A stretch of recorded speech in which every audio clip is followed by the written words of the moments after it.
just to show you how delirious I was on day one. This is where I set up camp, right in the middle of nowhere. I mean, obviously you can hear Superior and probably see it out of the corner of the shot, so there was water access, but I just could go no further, and so I made do here. Never do that again, that's for sure. Poor planning on my part. Anyway, I'm in the section between the Agawa pictographs, which was unfortunately closed off, gated off. Wouldn't have wanted to be out on that ledge today anyway. The waves are kind of high. But I would have liked to at least see some of the pictographs from the railing, but unfortunately that's a no-go. So I'm in that section between Sinclair Cove and Agawa Point, where it really knocks your socks off. Past the sign about a little over 15 minutes ago, where it said it takes you 6 hours to go 7 kilometers between that spot and Agawa and the Agawa River. So we'll see. I do plan on taking some video of those caves. And here we are, cave number 1. At least when you're southbound. So you gotta go under there and do some rock scrambling, come out the other side. Just give you an idea. That's the size of the, basically, boulder, mountain, whatever, that you're going underneath. Pretty cool, but very technical. Oh shoot, I don't know if it worked, so I'm going to do it again. Cave number 2. I think this is the one where it gets narrow when you go in. You got to take your pack off, but I'm not sure. And I'm not crazy or stupid enough to try and video myself walking through, especially when it's still damp and slippery this morning. That wouldn't be a very wise idea. But if it is that section, I'll just take a video of that when I'm inside. Cave number 3. This is the one where you have to take your backpack off. Again, going underneath a huge boulder. You can see the large boulder off in the distance with the little crack, and that's what you got to get through. And up the other side. This trail is a bundle of fun. And I mean that. It is a lot of fun to, exert yourself and get through those things. You look at them at first glance and you're like, no way. And you get through and you say, well, it was tough, but it wasn't that bad. So, glad it looks dry anyway, but we'll see how we navigate through it. Again, not going to film it because I'm not that crazy. Just figured I'd show you what it looks from the other side. So that's a narrow gap and the great big boulder you got to squeeze between. And like I say, getting your pack through there is just an adventure. But obviously doable because I am on the other side. But it's just one of the adventures of this trail. I mean, you're either going to love it or you're going to hate it. And I gotta admit, as much as it's kicking my butt, I am loving it. Now I don't know if you'd want to call this a separate cave or just a continuation of what you just been through. So immediately after you get through that narrow section, you go through here and you can see boulder scrambling along a nice narrow passage that leans. Just another adventure. And there we go. Just climbed up that section. And then we go through here. You can see why, after driving all night, this was not a wise idea to come this far the first day.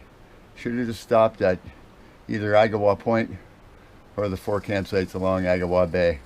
Would have been a much wiser decision. But then again, who said I'm wise?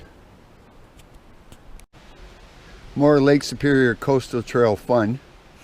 So I put the pack there for perspective, and that is where you've got to come down from. So obviously the pack came off, got lowered down, and then I came down. This section, you do that more often than not. That's why it takes so long. It's not that it's that difficult. I mean, it is difficult, but it's just you can't make good time because you're constantly picking your way. Like I say, you have to be like water, always looking for the path of least resistance. But of course, when it's wet out, water's following that path too. But there was a section I didn't stop to film it, just by the 2 campsites at Agawa Point, and Lake Superior is blowing in off of there. And the first time I went by it, it was dry. Now The waves were crashing, you had to time it, the rocks were all wet and slippery. Just another coastal trail adventure, my friends. Well, I've made it to camp. Took me 5 hours and 20 minutes from that first site north of Sinclair Cove. There's a sign just after the Agawa pictographs that says from that point to the Agawa River, which is probably about 20 minutes from here, takes 6 hours. Shouldn't take you 6 hours. It's difficult. You know, I've taped the videos of that, but I made it to here from that point in 3.5, and that included 2 10-minute rest stops and probably a 20-minute lunch. So you can do it in a lot less than that, and I certainly wasn't cruising, because you can't go very far. So like I said, according to the new plan, we're gonna head up to Orphan Lake tomorrow. Probably got about an hour and a half to the car, an hour and a half hike tomorrow, and maybe a 40-minute drive to get to the campsite just before Bald Head. So I'm at one of it's the third of 4 as you're heading south campsites that's right along Agawa Bay. The bad part is the trail's right there, but it's a nice campsite. There's a great tent spot right here. Great spot to put my hammock tonight. That'll be the place to do it. And then over here we've got the fire pit area. First cooking grate I've come across. Somebody left a tremendous stash of wood, which I can certainly use, so I won't have to be hunting for that for a fire later on.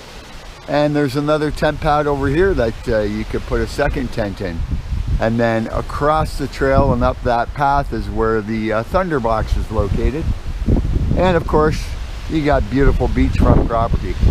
Probably be windy and wavy, so I'm going to talk a little bit louder. But again, there's Montreal Island out there, Agawa Point off in the distance that way. And then over there is where I'm heading tomorrow to get out. So, get out is a misnomer, because I'm just going to head right back in. But anyway, that's the tale of today. Cloudy, cool. It was 12 degrees when I got up. I have no idea what it is now, but if it's more than 16 or 18, I'll be surprised. But I'm going to try to have a little shore bath and clean up, and at least change my shirt and underwear, because I could use a fresh start. I know that's probably too much information for a lot of people, but at the same time, for those of us who are used to the camping life, you know, there comes a point in time where it's an absolute necessity. And right now is that time.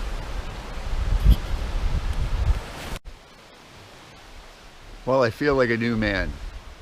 So last I checked in, I was at that third campsite on Agawa Bay, and I was going to do a shore bath, but it was just too darn cold. It was only about 16 degrees, and you know, the idea of going into Superior and washing up in that kind of cold, not a chance.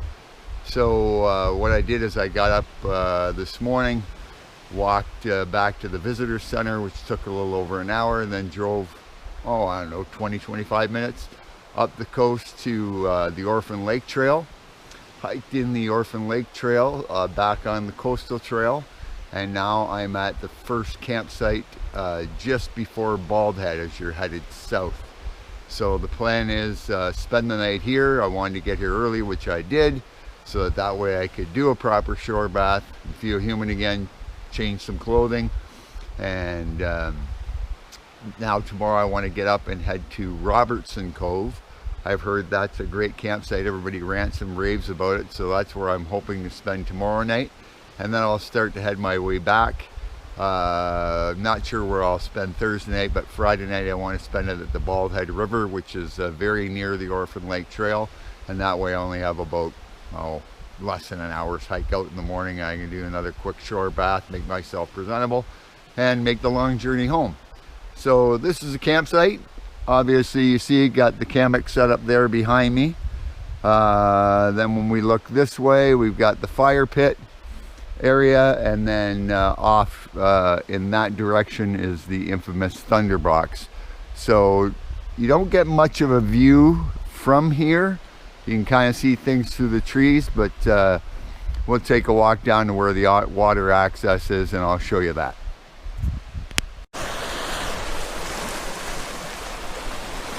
So as promised, there's the water view from the campsite. Out there is Leech Island. Not sure I'd want to visit an island named after leeches. But the trail does go along this craggy coastline and then along that cobble beach. The Orphan Lake Trail is about, halfway, 3/4 of the way down that beach. And then the highway's not that far from there. You would think that looks like an easy beach walk, but those little cobbles, they're tough to walk on. You know, your feet slip and slide, and it's not exactly an easy walk, but certainly easier than some of the stuff that I've done. But you can just imagine walking along this craggy rock with a full pack. It's an adventure. Like I say, this trail never disappoints. It certainly is spectacular. Really enjoying it. Wish I could have seen the whole thing, but have to make that a plan to come back and conquer it. Got to show you my friend there, Mr. Bunny. He's been hopping around the campsite pretty much all day. Not very fearful of me either. He's gotten within a few feet. He's in the bushes there now. There he goes, up the hill and away. He'll probably be back later on. Just wanted to get a shot of it. Wildlife, a lot of rabbits. Obviously chipmunks and red squirrels. Loons. Otters. Seen evidence of bear with the scat, but no bear obviously sightings, which is good. What else have I seen? That's pretty much it. No moose scat. I haven't seen any of that, so I don't know if they're around or not. But there's the lovely fire pit with the garbage you got to burn up later. Anyway, just wanted to show you the rabbit.